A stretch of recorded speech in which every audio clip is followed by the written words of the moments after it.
You buy the house, at first, everything looks fine. Then a few weeks later, the problem starts. A leak shows up behind the wall. The electrical work looks questionable. That cosmetic crack suddenly feels a lot more serious.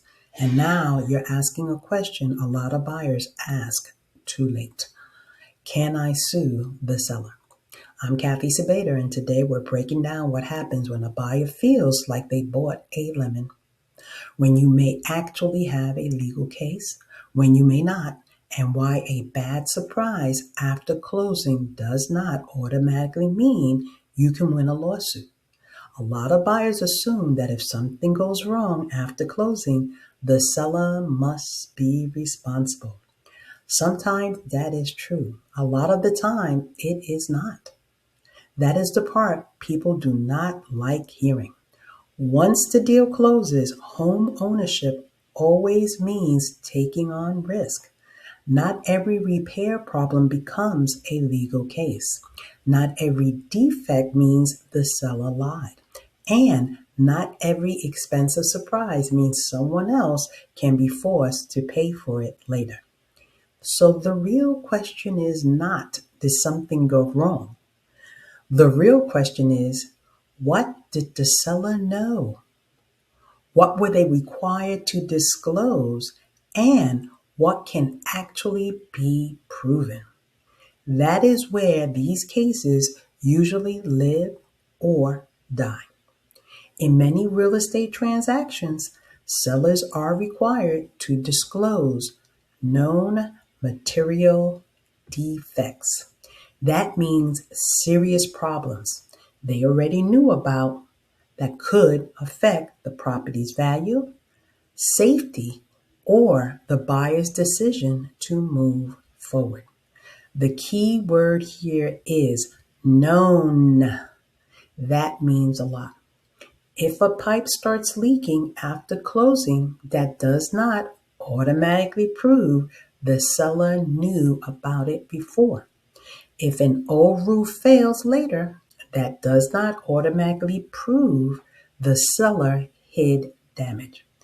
If a house has age, wear, or deferred maintenance, that may be frustrating, but frustration is not the same thing as fraud.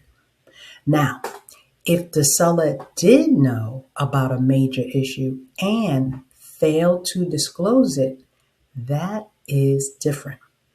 If they patched over a water damage, concealed mold, hid foundation movement, lied about repairs, or answered disclosure questions dishonestly, then yes, that can become a much more serious legal issue.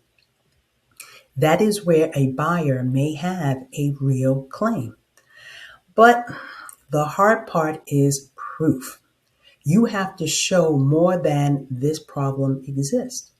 You usually need to show something closer to this problem existed before closing, the seller likely knew about it, and the seller failed to disclose it truthfully. That is much harder standard. So when a buyer potentially, can they sue the seller? Usually it comes down to evidence of one of three things. First, failure to disclose a known material defect. Second, active concealment, meaning the seller did something to hide the issue. Third, misrepresentation, where the seller made a false statement that the buyer relied on. And depending on the situation, those claims may also involve agents, flippers, contractors, or others connected to the transaction. The seller is usually where buyers look first. Now let's talk about a buyer usually cannot successfully sue the seller. If the problem was visible, obvious, or something the buyer had the chance to inspect and evaluate, the seller may have a stronger defense. If the issue developed after closing and there is no real evidence the seller knew about it before, that is also much harder. And if the home was sold in a way that clearly put the buyer on notice to inspect carefully, that matters too. That is why inspections are such a big deal. A home inspection does not catch everything, but it does create the buyer's opportunity to identify major concerns before closing.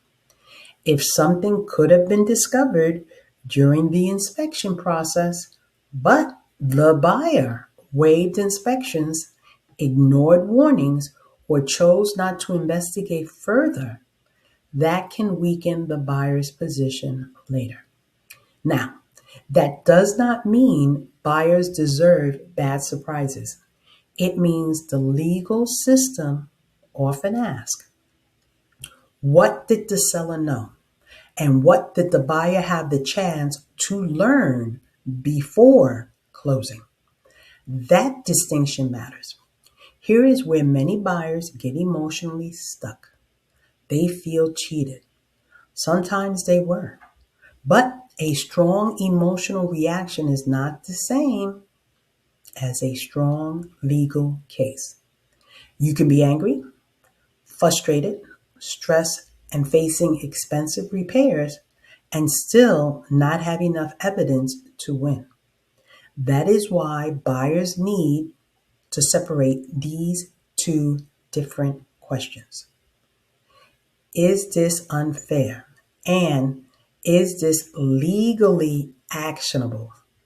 Those are not always the same thing. So, what should you do if you think you bought a lemon? Step one, document everything. Take photos, save inspection reports, save seller disclosures, save repair receipts, save emails, text messages, invoices, and anything showing what was represented before closing. The earlier you organize the facts, the better.